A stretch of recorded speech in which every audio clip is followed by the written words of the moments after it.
Welcome, everybody, to this launch of Man Against Being by Aurora Linnea.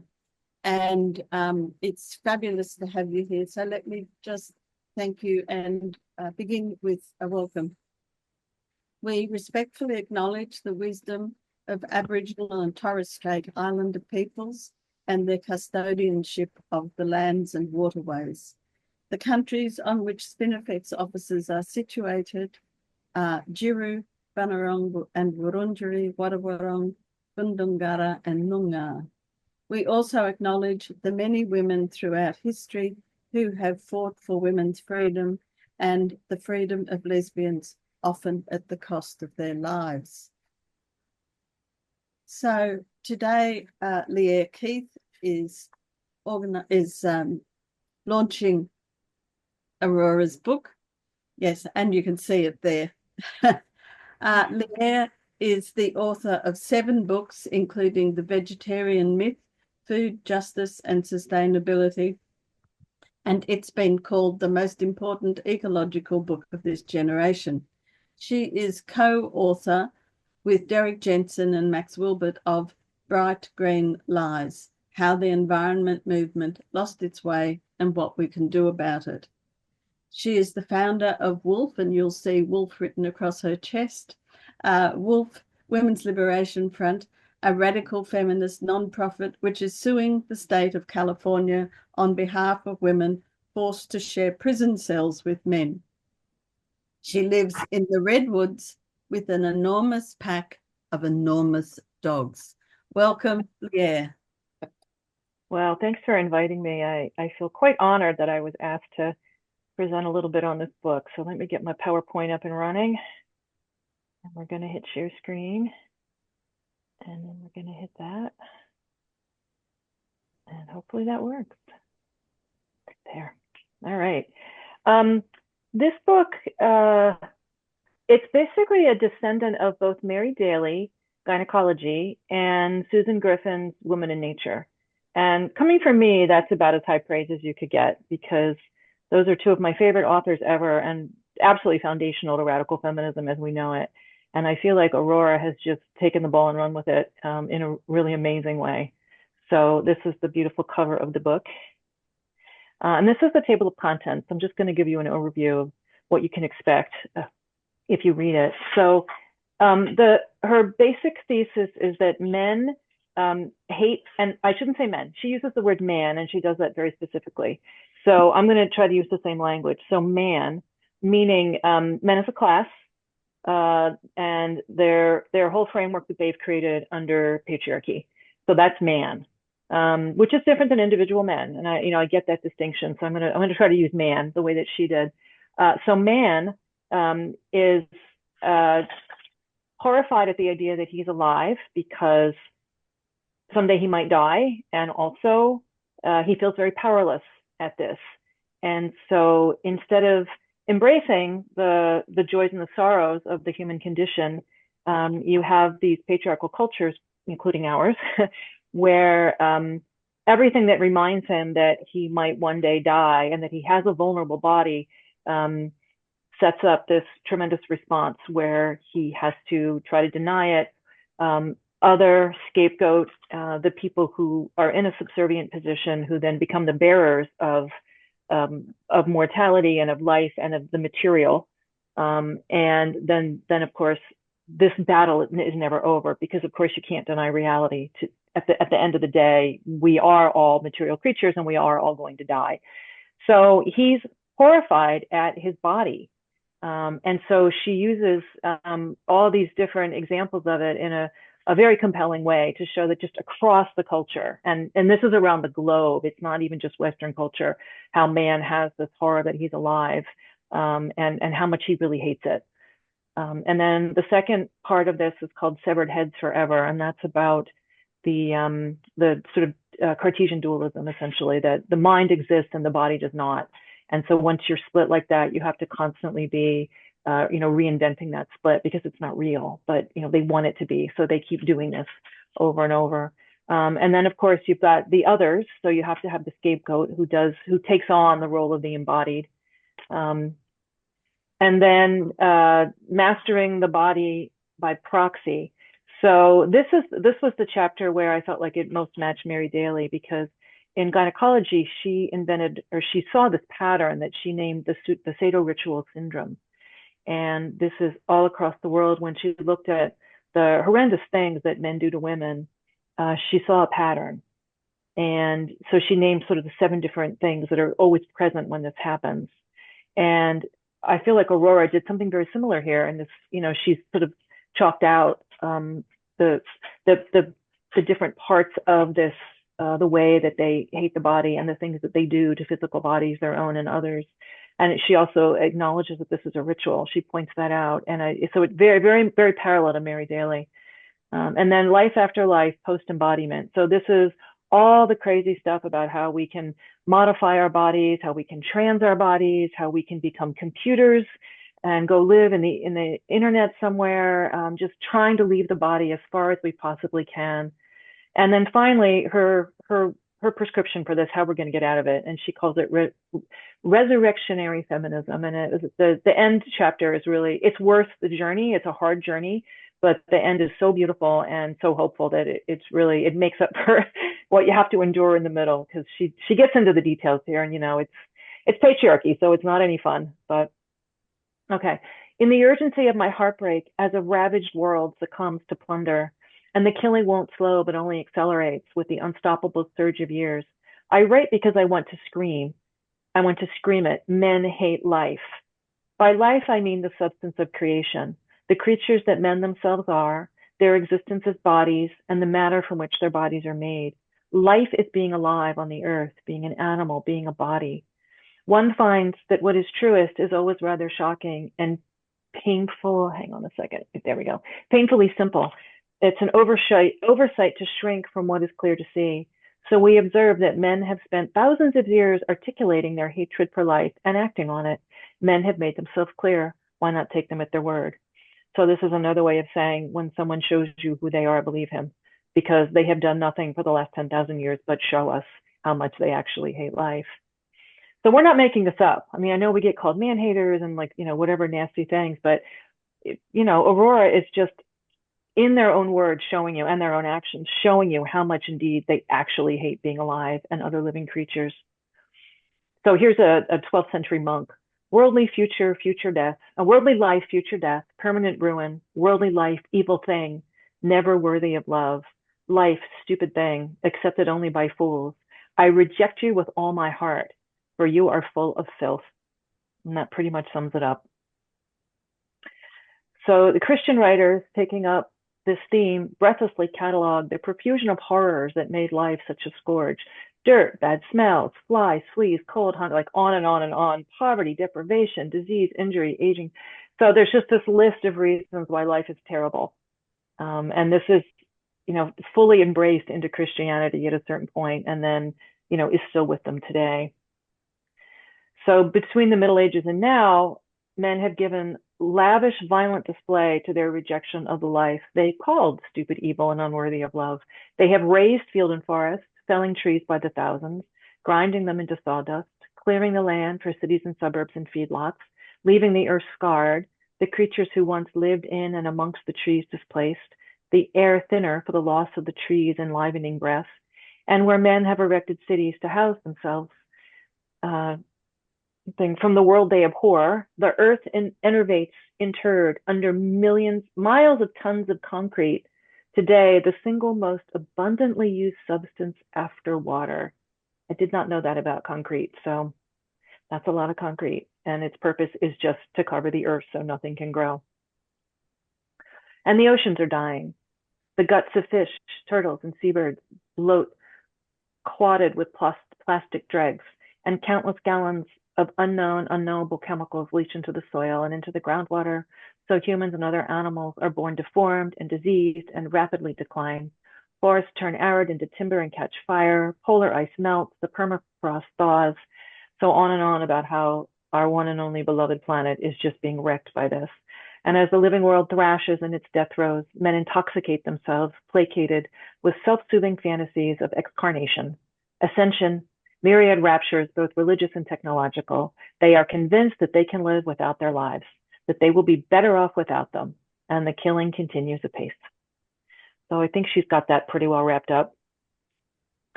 So fearing death, insulated and affronted by it, men have hardened themselves against life. For in mortal material reality, there is no living without dying. Yet to scorn life and to wage war against it sets men at no safer distance from mortality. Like, it doesn't actually work. They have not preserved themselves, but by damaging the creation their lives depend on, only expedited their own demise. By disavowing themselves as animals, the beings they are by nature, they have harshened their own suffering, for now their lives are spent in paranoid denial. So then we get to the chapter on body horror. And she goes through a whole bunch of different kind of cultural sort of avenues where you will see this over and over, this just terror that men have, the disgust they feel toward physical embodiment. So some of it's pop culture, some of it's serious philosophy. You've got the Blob, you've got Sartre, you've got Harlan Ellison, Plato, all the way back to the Greeks, The Exorcist, Lovecraft, and she's got all kinds of examples of just how much they hate the animal body. So the Blob, anatomically speaking, it most resembles the mesentery, the membranous ruffle of connective tissue that holds our bowels contained within our abdomens. But then in other scenes, it's more placental, a sac of jellied blood spat from the black hole womb of the universe. Like a cancer, the Blob metastasizes into a writhing fabric of cysts, polyps, abscesses. It is tumorous, its constant growth malignant, and it's severed from any reasonable rational mind that might temper its frenzy. So we've got this Cartesian dualism absolutely going on here. And then she quotes Sartre. And the thing that was interesting to me about this particularly was, I remember way back when I was a teenager, I'm at that age when people start reading like serious philosophy, and some of my friends had taken up Sartre, and I hated it. I started to read Being and Nothingness, and this whole thing about slime. I was so repelled by how much he clearly hated life. I was like, why is anybody reading this? And also, it was quite clear to me the misogyny involved in this, that he associated the slime with this sort of feminine ooze. And I was like, you wouldn't be alive without a woman's body. All right, we all have, we menstruate, and yes, birth is bloody, and it, involves some slimy parts, but so what? Like, that's just that's what's inside your skin, dude. Like, this is just what being alive is. This is your blood and your nerves and your guts and your everything. And why do you hate being alive so much? So I had a hard time taking him seriously after that. And in fact, I couldn't finish reading the book, and I got into fights with some of my friends about it. So I was very happy to see this quote in here, because this is exactly what turned me off of like that whole group of philosophers, was this, where he just, I open my hands. I want to let go of the slimy, and it sticks to me. It draws me. It sucks at me. It is soft, yielding action, a moist and feminine sucking. Yeah, it's always women's fault, right? And then Plato. So Elizabeth Spellman diagnoses Plato with a syndrome that she called somatophobia, a paranoid terror of the mortal material biological body, characteristically expressed as abhorrence for all things physical. And so she argues that this is all across the Western philosophical canon, this antipathy for human bodiliness. And the soul, of course, is associated with the immortal and the ethereal, and it's above, the terrible, slimy, awful, suffering, body part of this. So there's, you have to split them off, and only one is ever going to be good. And then we have another Christian. The body was corruption itself. And it's always been rotten. We just see it at death, but it's always been there the whole time. And Martin Luther called the body the maggot sack. And it's just filled with worms and adders and toads and snakes. And it's just all this repulsion for just the animal body. And so this was interesting. So here's Simone de Beauvoir in The Second Sex. And as you may know, she was long-term relationship with Sartre. And she recognizes the same thing, except she's clearly stepped back from it and she's analyzing it. He's all in. I mean, this is what he really feels. She, on the other hand, is like, okay, this is what men think. He would be inevitable, like a pure idea, and he finds himself shut up in a body of limited powers. This quivering jelly, which is elaborated in the womb, evokes too clearly the soft viscosity of carrion, for him not to turn shuddering away. Because he is horrified by needlessness and death, man feels horror at having been engendered. He would fain deny his animal ties through the fact of his, though the fact, no, through the fact of his birth, murderous nature has a hold upon him. So instead of nature being, amazing and beautiful and miraculous, and this incredible gift that we get to have, that we're here, that we get to experience all of this, they really see this as some terrible, awful, horrifying, revolting place that they're stuck. And, and they have acted that way. So we do have to believe them. But I just thought it was interesting that even though she's involved with him long term, this was the love of her life, apparently, she got this about him and about men and about the philosophy that they were engaged in together. And she's able to step back and analyze it. So just interesting. Another medieval Christian was more concise. After man comes the worm, after the worm, stench and horror. So this is what they think about being alive. Man puts himself against material reality, and Ernest Becker has this book, Denial of Death, and man's revolt against existence itself. Reality defies and defiles man, denies him the power to exist indefinitely in his own immortal image, clean and pure and spiritualized, unstigmatized, unindebted. Thus he abhors reality as adversary and oppressor. So this is the battle they've been fighting. So then this chapter, so this is all about Cartesian duality, the decapitation. So we only exist in our minds. We don't exist in our bodies. And the mind is the pure thing that might last forever. The body is just absolutely going to die. And that's a terrible thing, not just the inevitable sadness that becomes life again. So any data one receives through these channels is open to doubt. So he's saying that our bodies are not trustworthy in any way. All we know is that we have thoughts, and those truly exist. So that's where we're gonna we're gonna put all our chips on that side of it. And so this is called Cartesian dualism. And the interesting, I did not know this about Descartes, was that his mother died when he was quite young, so he didn't have a mother. And he also was quite sickly as a child, probably with tuberculosis. So he had a hard childhood.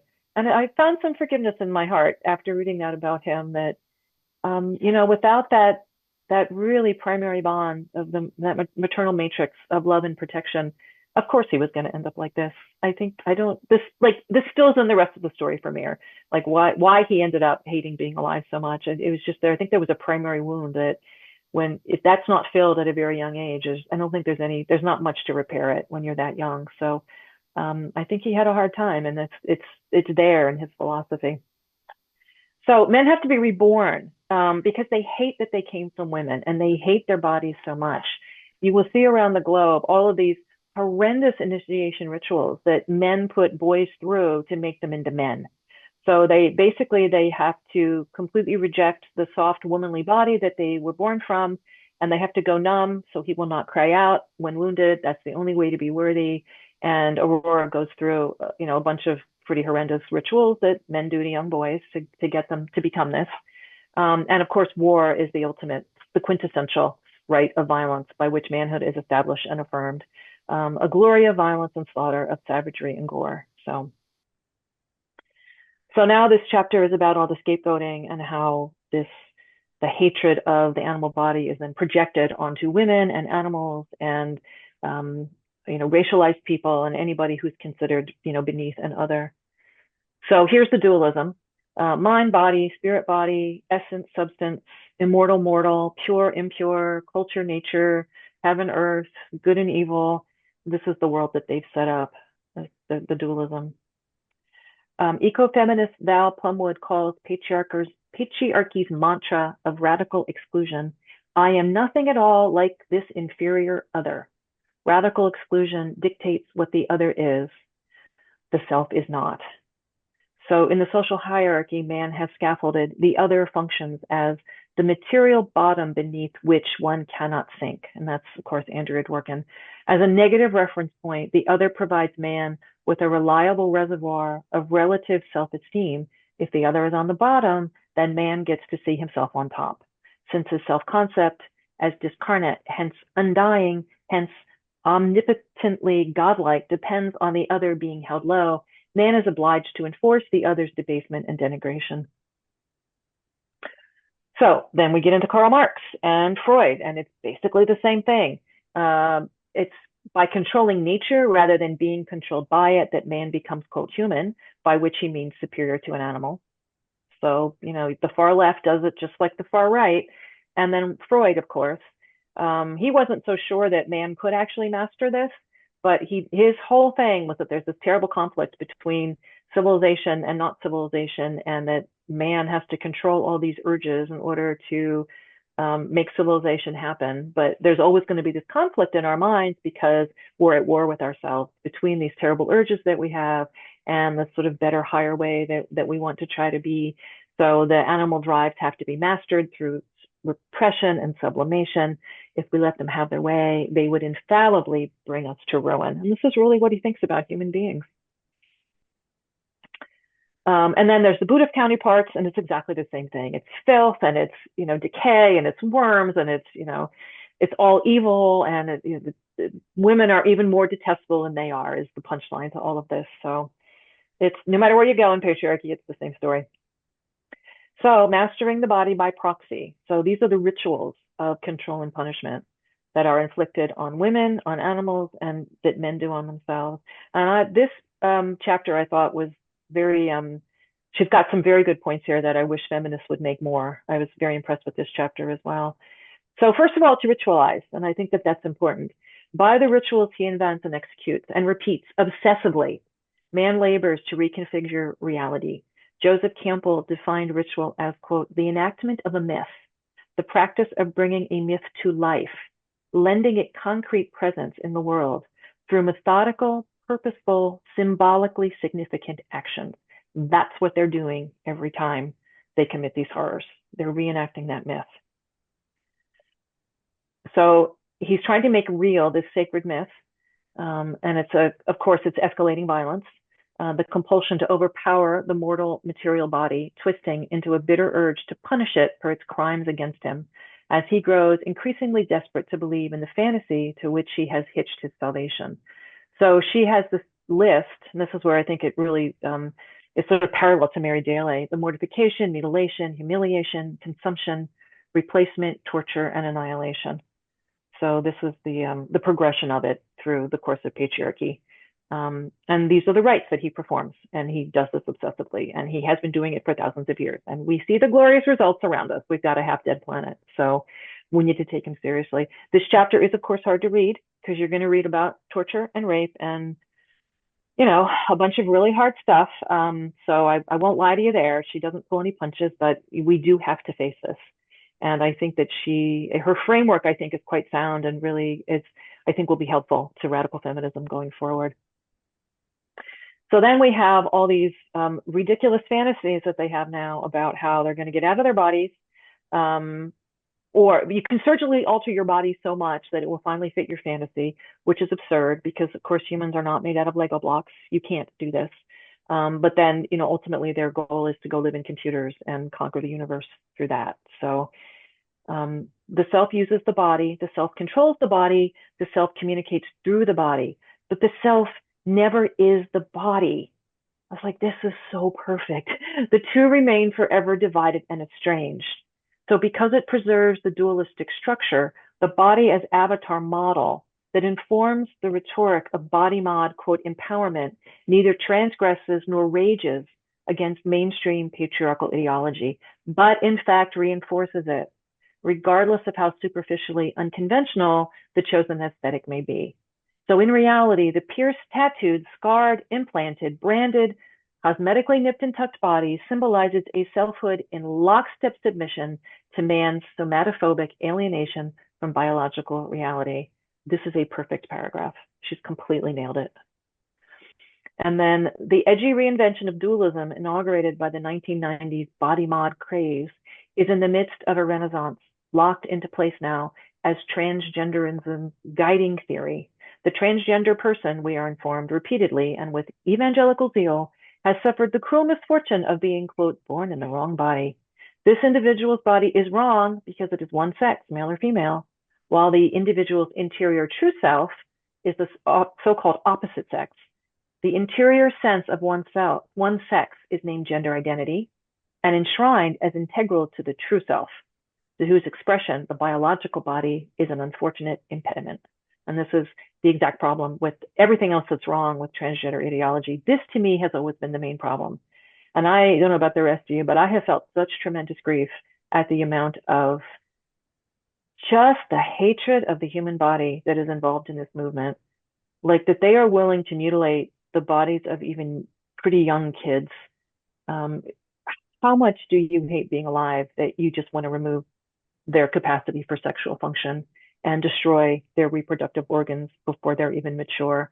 It has filled me with such grief to see this across the culture being celebrated as some kind of freedom when it is really just a hatred of the human animal that I just can't even understand. I don't understand why, even if you felt that, why you wouldn't fight it. That's the thing. Do we have no loyalty at all to our animal selves? And I guess the answer is no at this late stage of patriarchy.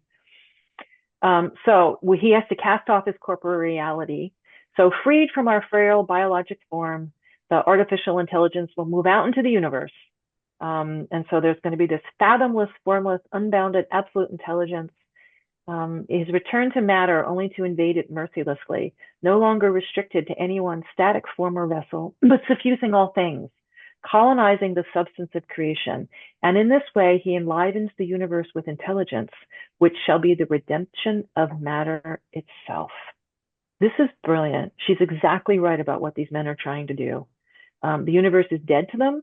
And if they can infuse it with like male consciousness, it will be alive and it will be perfect and it will be wonderful and it'll all be worthwhile, because on its own, it's terrible and awful. And the best you can say about it is that it's just blank, and at worst, of course, it's the slime and the, all of that. But yeah, this is their goal. And if you haven't read Martine Rothblatt, who's a big trans, ideology guy and a billionaire, his book, he created a whole religion, and this is the point of the religion. It's called Terasem, and they think that they're going to go out into the universe in computer mind somehow and going to be omniscient and omnipotent and absolutely everywhere, and they're going to somehow colonize it all and make it good because of their sacred presence. Because it's not good as it is. It's never good as it is. So I think she's absolutely nailed this. It's just another perfect paragraph from the book. And then finally, this is what she thinks is a good way forward, because she did not leave us hopeless. The last section of this book is so beautifully written. It's just pure poetry. So resurrectionary feminism, she calls it. The body is essential. This is the first principle. We cannot allow ourselves to be conned into, sorry, the little boxes over here, our little faces are covering up. There we go. Oops, I went back one. We cannot allow ourselves to be conned into trailing after man on his quest to be freed from, quote, the tyranny of biology. We are not oppressed and degraded by our bodies. Thank you so much, Aurora.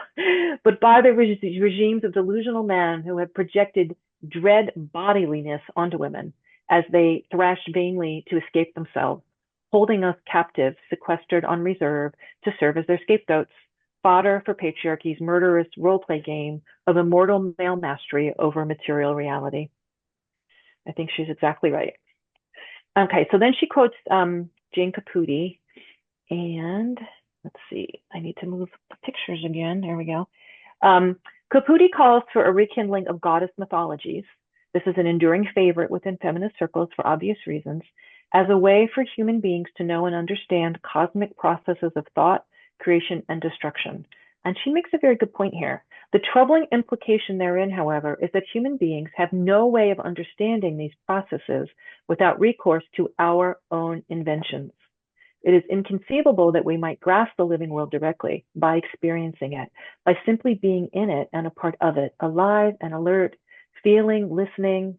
So being present to all of this, actually feeling it, experiencing it. We don't actually need a story between us and it. We just need to feel it. We need to actually just let our bodies be in it and be the animals that we are. And she says there's much to treasure in these mythic traditions, and I am as enchanted by anyone with them, but they're products of human minds. And when we mistake them for keys to reality, we remain enthralled primarily with ourselves. It's very key. Are we to take it that the living world has no organic intrinsic magic of its own to enrapture us? And this is why I'm just in love with this last chapter. She's just completely nailing it all the way through. Reality's magic dwells in immanence. There is nothing to transcend. So sense again that the life in you is your own tameless divinity.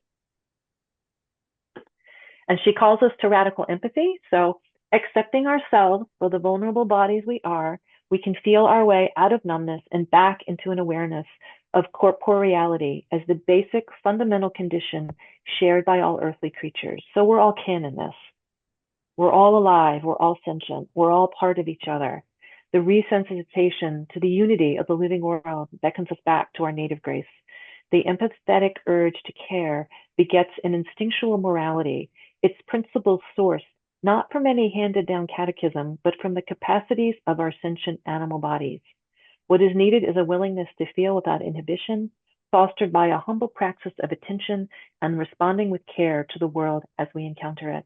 So she's calling for something really new. And I think this is just a wonderful clarion call to this new form of justice that she's envisioned for us.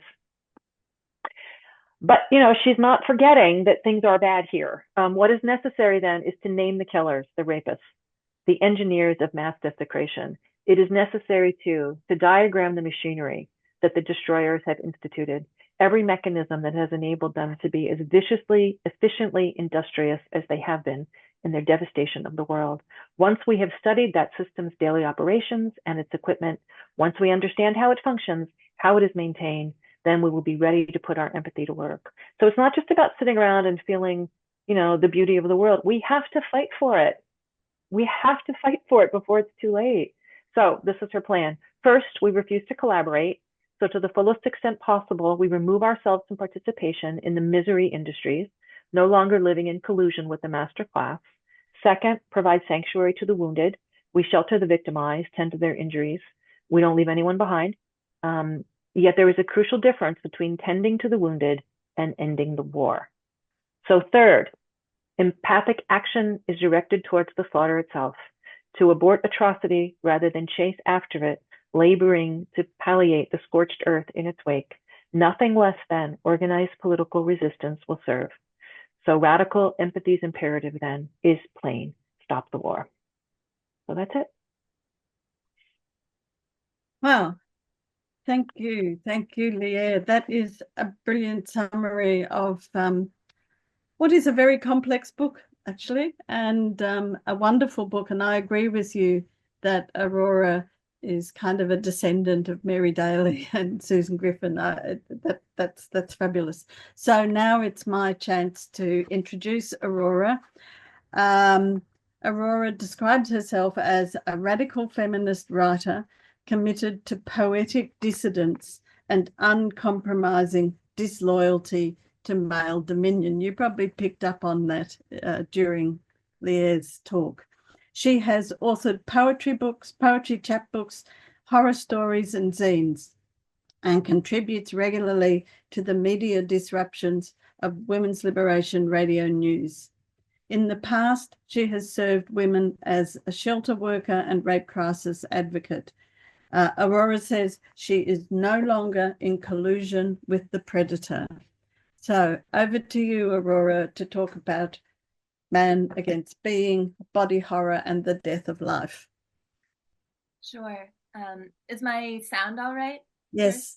First? Okay, good. So first, I just want to take a minute to express my gratitude for all the women of Spinifex, not only for giving me this opportunity to share my work, but more crucially for keeping radical feminist publishing and therefore radical feminist literature alive. Thank you to Renata and to Susan, to Pauline, Rachel, Caitlin, and Danielle. And thank you to Deb, Helen, and Belinda for making Man Against Being a far lovelier and more polished production than I could have ever imagined when it was mostly like scribbles in notebook corners and on the edge of library receipts and things like that. I'm really very appreciative for all of you. I also want to thank Lierre for taking the time to speak about the book tonight and all of this really lavish praise that I don't know quite what to do with. Just for you to have read it really means the world to me. So thank you. And now I have a couple things to say about the book. So Man Against Being is a simple book, simple in its premise and in its plea. As a writer, I've sometimes been embarrassed of my own simplicity, worried that because things often seem to me quite straightforward, I must be simple-minded, a synonym for stupid, as if the marker of intelligence were a baroque complexity and ambiguity drifting the mind ever farther from common sense, the facts as we sense them in our direct experience of this world that we share in common. Yet, I'm more and more confident that what is discredited as simple-mindedness is better termed clarity. In the epilogue to her novel Mercy, Andrea Dworkin writes of her proposition, scorned as simple-minded by more academic feminist peers, that bad things are bad. Really, though, bad things are bad is a perfectly valid moral principle. It would take us a long way if we were serious about it. A simple but clear morality is not necessarily the inferior of a complicated, vague one. The same can be said for simple ideas, simple concepts, and straightforward thinking grounded in the simple observation of one's reality. Man Against Being is the product of such a simple observation. Having lived 30-odd years amongst humans in the United States of America, and having read a great deal and watched films and spoken with people and listened to them, it occurred to me that in this society, we hate being bodies. Soon I was seeing this hatred of organic, physical, biological bodiliness everywhere, and indeed, for many years, a disgusted loathing of the body that I am dominated my own life. I knew the hatred intimately. From there, the line of thinking that I followed was straightforward. To hate being a body is to hate being a biological organism, is to hate being alive on Earth, is to hate living, to hate being. It seemed clear to me that this was the basic patriarchal psychopathology, the foundational defect in the ideological framework of society as men have wrought it. When I tell people that I write about the hatred of bodies in patriarchal society, they tend to assume that my topic is the sort of standard liberal feminist hobby horse of women's dismal body image, resulting from a misogynist capitalist culture which deluges us with imagery of artificialized female bodies as sex objects and then assails us as the target market for a legion of commodities promised to grant us that painted plastic man-made woman look. Obviously, the hatred that women and girls are programmed to feel for their bodies as imperfect sex objects is a serious problem and a source of real pain. But what I am getting at in writing about body hatred is not so circumscribed. Instead, my concern is what the feminist philosopher Elizabeth Spellman in 1982 termed somatophobia, which she defined as the fearful abhorrence for the biological body that is integral to the worldview of the patriarchal West. Spellman's particular subject was the somatophobia that runs through the work of Plato, for whom the body was a grave in which the soul is buried, a prison in which the soul is caged, and an impediment that thwarts the soul in its quest for pure knowledge. With this, Plato set the tone of Western thinking on bodiliness back in the 4th century BCE. The state of opinion has hardly improved since then. Somatophobia is the common theme that binds together man-made civilizations, apparently disparate yet uniformly patriarchal, religious, philosophical, and scientific belief systems as merely varied riffs on a single monolithic ideology. In contemporary popular culture, somatophobia finds its expression in horror movies, in transgenderism, New Age spirituality, cyberculture, techno-fetishistic transhumanism, and even certain strains of feminist thought. With Man Against Being, I try to make evident just how pervasive somatophobia is and how invisible, so entrenched at this point that it can easily escape notice. Just because the body as grave formulation has been so normalized that we are rarely consciously or explicitly articulating it for ourselves at this point, the man-made culture that we inhabit has by no means outgrown its somatophobic bedrock. The ruling male masterclass is no less terrorized by being bodies than Plato was. What has changed over the last several thousand years, however, is that today, when men lash out in horror and hatred, their coping mechanisms are possessed of a greater destructive power than ever before. In the book, I write, body horror churns septic at the core of man's delusional mentality, from which fear leaches steadily out, congealing into the anxious alienation and anguished rancor that pollute to pathological the sum total of man's relations with the living world and its creatures, his fellow man and himself not least of all. The revolt he launches against his own being is the original war, the primary antagonism that turns man against the world. The war is ongoing, a constant smoldering just beneath the surface, until, vented as men's violence against women, animals, and the biosphere, it reignites. We are all living in the war zone. Simply put, this is why our world is burning. It's not difficult to understand man's fear. Bodies die, after all. As bodies, we are wounded, we sicken, we age unto infirmity, we die and decay back into the earth. Death means non-existence, the sudden cessation of oneself. It's a frightening prospect. I cannot blame the forefathers of this culture for being spooked. What they do deserve blame for, however, is their total failure to reconcile themselves with the reality of mortality, turning instead to delusions of control, domination, and revenge. Ernest Becker, in his 1973 book, The Denial of Death, theorized that the fear of death and the stratagems devised to evade and to vanquish it is what makes man human, supreme over all other creatures. Becker writes, too, that man-made civilization has, from its inception, been molded by this non-acceptance of mortality. In his view, man has created culture as a fantasy land within which he tries to insulate himself from the realities of his condition as a biological organism. On this count, I agree with Becker. I disagree, though, that man's anxious rejection of mortal material reality is the natural, the reasonable, the right, the good, and the good response to death. I would likewise dispute Becker's claim that this rejection is what makes men human.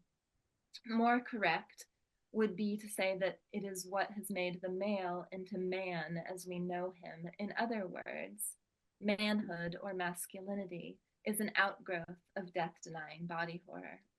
Like most developments rooted in the avoidance of reality, it is neither reasonable nor positive nor helpful, but dangerously dysfunctional. Masculinity, defined by the craving for power and control, by a hardening of the body and the desire to become steel or stone, is an armor that men don, dreaming it could shield them from mortality. For man, ideally in his own mind, is immortal. Desperate to realize this fantasy, he devotes himself to grasping after disembodiment and dominion. Mind-body dualism is the ideological prerequisite for both masculine disembodiment and male dominion as strategies of self-immortalization.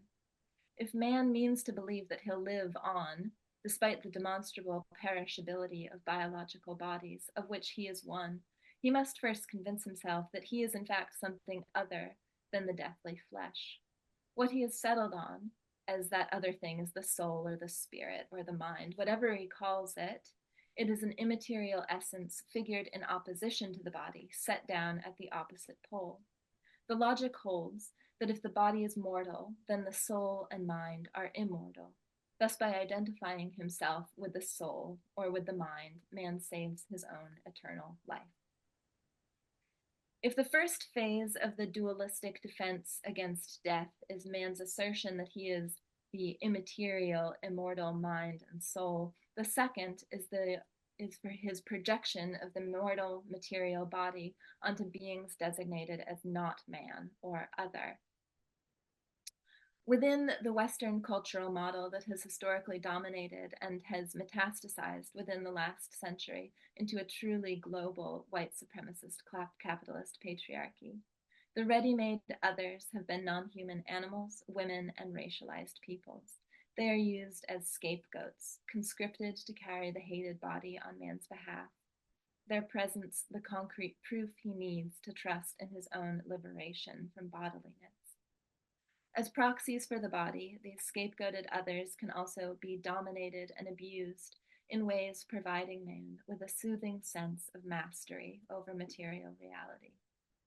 I write in the book, man lines up his scapegoats for the sacrifice. He is the self, and they are the others, identified with sex, filth, stupidity, excrement, sin, disease, decay, and degradation, both physical and social.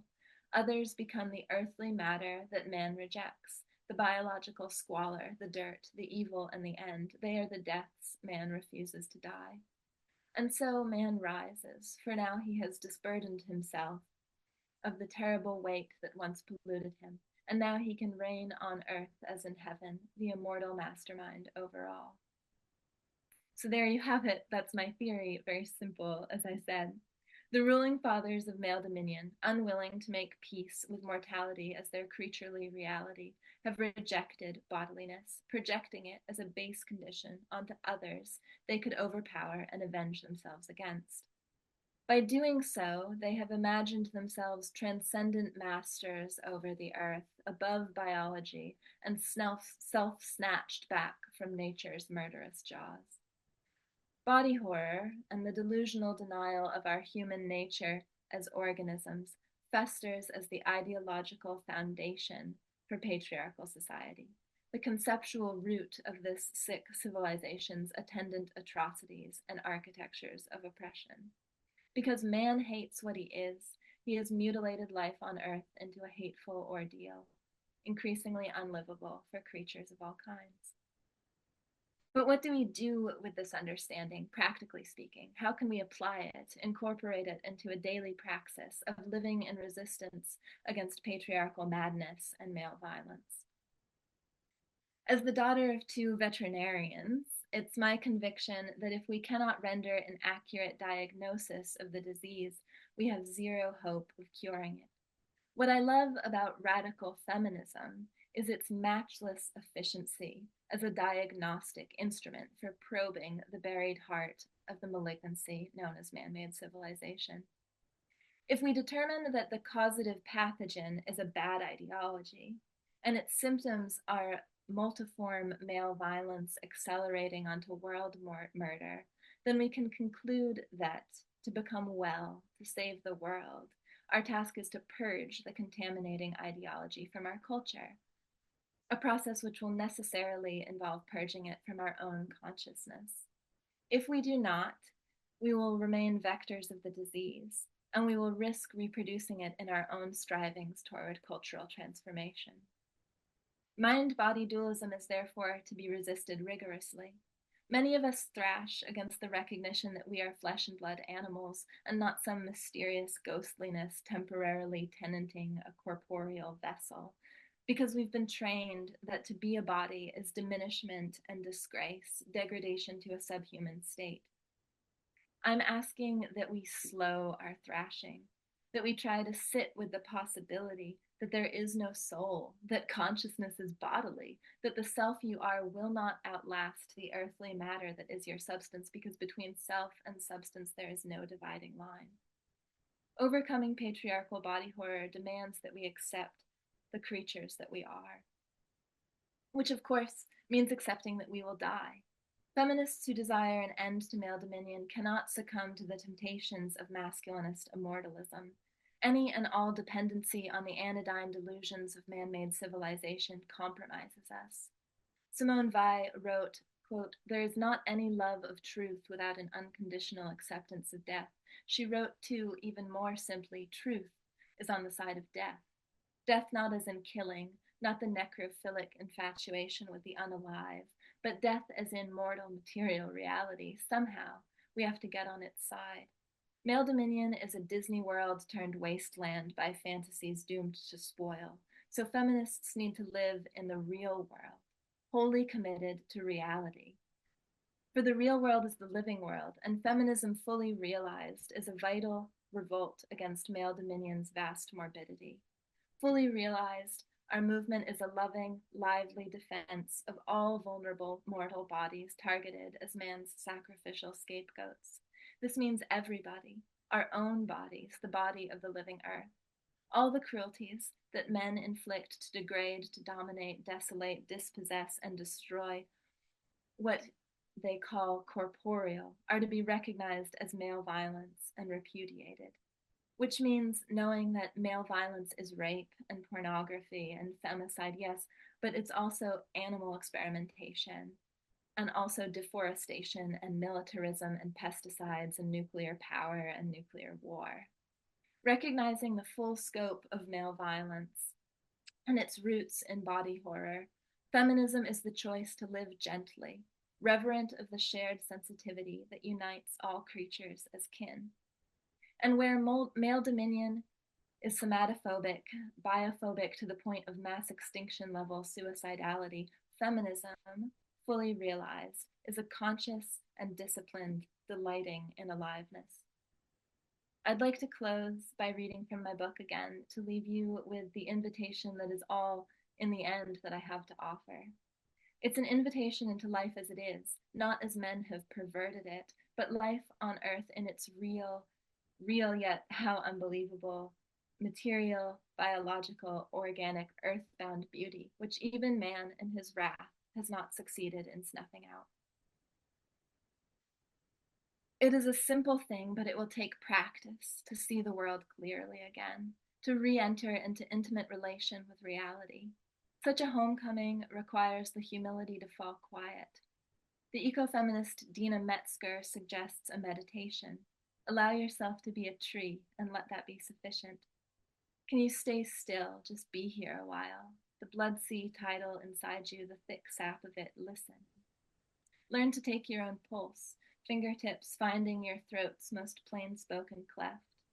Trace the swerve of veins that blues your slender wrist, rest your hand over your breast and let your heart rise to it as it plaits its ancient melodies of systole, diastole, the birth music. Close your eyes and let the darkness glide red down your optic nerve, now float a moment in that incarnadined lull. And can you remember the scent of your own sweat? Never be ashamed.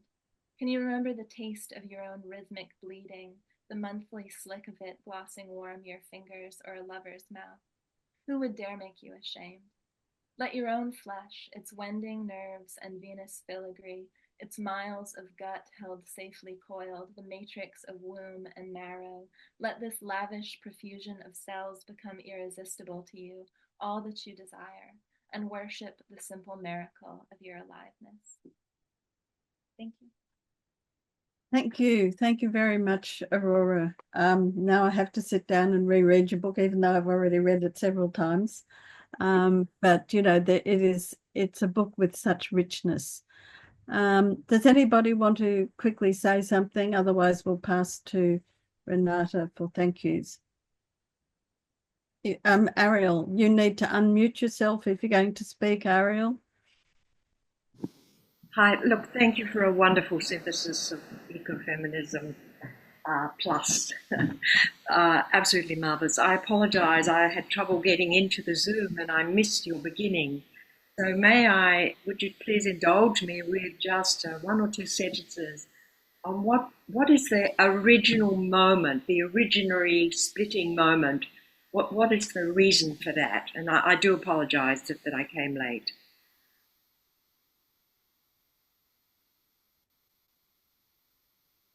The original moment, do you mean a historical moment? Because I'm not sure that can be. Well, it would have been historical, of course, because we're talking about a civilization. What is the trigger that sets this masculinity reaction formation going? What is the thing? Mortality. The ephemerality of living, being a vulnerable body that dies, is the reality that is the origin point for all of this masculine flailing against reality, I would say. Okay, that's helpful. So, because I mean, there have been feminist accounts, psychoanalytic accounts, suggesting that the power of the mother over the infant boy child was the trigger of the reaction formation. That would be one. There were a few other things. But do you take that on, or you I don't? I don't take that on in this book. I have read that. I I tend to find that psychoanalytic accounts inherit a great deal of the misogyny of psychoanalysis. And I I don't tend to focus there. I think it's much I think it's much broader than the individual reaction to the mother and the mother's power, and that, though I have read that, and I have read interesting accounts of that. I'm loath to blame to blame mothers for anything. So. Thank you. All right, Renata, I think we should pass over to you for our thanks. You'll need to unmute yourself. Thank you very much, Susan. And my first thanks go to Lierre for a really fantastic presentation. You actually showed us how one can use PowerPoints to very good effect. It was great that we could see this fantastic language that Aurora is using and read for ourselves. So thank you very much for actually doing that. It was very inspiring how you summarized Aurora's book. My second and enormous big thanks go, of course, to Aurora for writing this book. I remember reading the first manuscript when you sent it, and I think I said, oh, it's a grim book, Aurora. And in fact, you even incorporated that word into the introduction, Renata saying, oh, it's really grim. And the one chapter that I noticed Lierre was also sort of skipping over a bit, has got so many examples that sometimes you just I put the book down or the manuscript down or my iPad down rather, and just whipped. And I don't really have the words to thank Aurora for your absolutely monumental work, what you have done. And it is really in the steps of Mary Daly, Susan Griffin, and also Andrea Dworkin. The language you use is just amongst the most powerful, but also poetic. I think when you read something and you think it can't get much worse, and then there is a turn of phrase or a sentence that is so beautifully written that it just gets you into a different frame. So I can't thank you enough for doing this book. I think it is actually one of the best books we've ever published. And some women have mentioned Nothing Matters by Sommer, and Susan and I recently did a very good rendition of Sommer's book, I might say, on Women's Declaration International, and they have it on YouTube. It's a brilliant book, and it's a travesty that Sommer was prevented by patriarchy, I should say, and some not very nice women to not continue her what would have been an absolutely brilliant career. But now on to the rest of my thanks. As I always say, a book doesn't just make itself. There are a number of people involved, women involved, and we have an absolutely splendid Spinifex team, and we are now into our 35th year.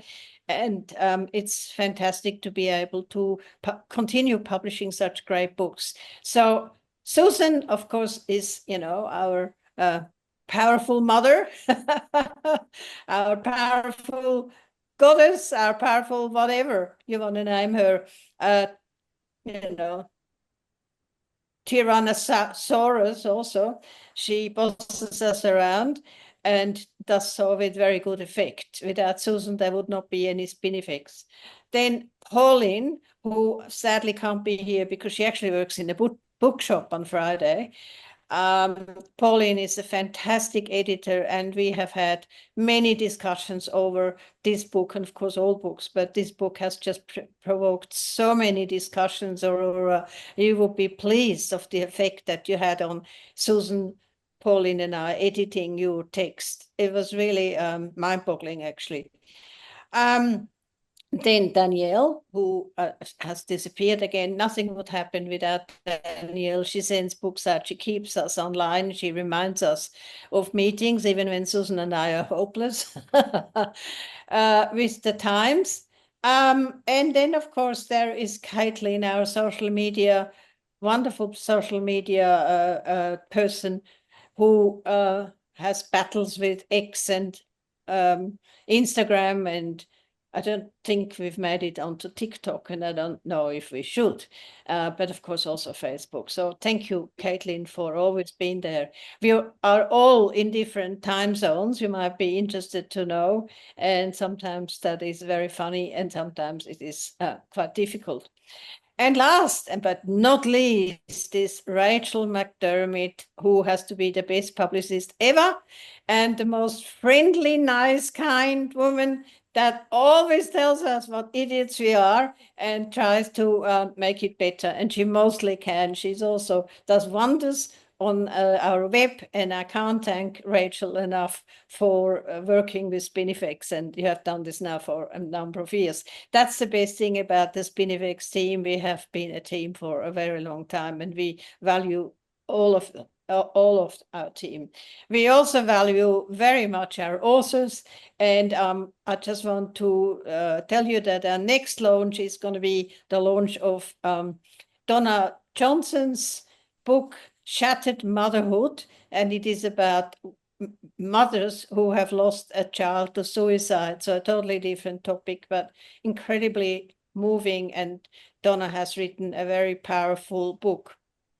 And Janet Fraser, who some of you may know from her very beautiful book, Born Still, which was her own experience of having a stillborn child and then being crucified for it virtually in the media and everything. She will launch Donna's book, and that's on the 13th and 14th of February, and you have to do the same that you had to do with this book. Go on, try booking and book it. So I will leave it at that. I thank you all for being here, which I thought was a fantastic experience. And thank you again to both Lierre and to Aurora for your fantastic presentations. And again, to all of us at Spinifex, I'm so very, very happy that we have published this book. Thank you. Thank you.